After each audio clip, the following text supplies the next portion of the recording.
दिनै सराइघाट एक्सप्रेसआ सयगाव रेल स्टेशनाव जाब्रबथाय जायो।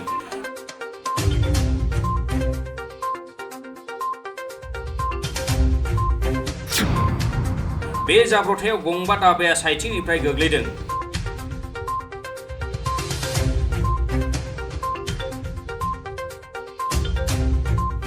ट्रेनआ गुवाहाटीनिफ्राय हावड़ा फारसे थांबाय थादोंमोन। जाब्रबथायनि जाहोनखौ दासिमबो मिथिनो हानाय जायाखै। बे जाब्रबथायाव ट्रेनआव गाखोनाय गोबां सुबुङा जखम जायो।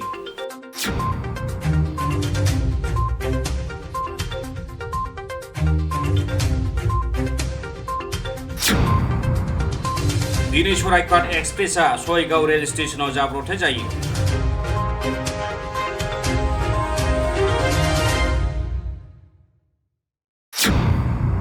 बे जाब्रबथायाव गंबा दाबाया साइथिंनिफ्राय गोग्लैदों।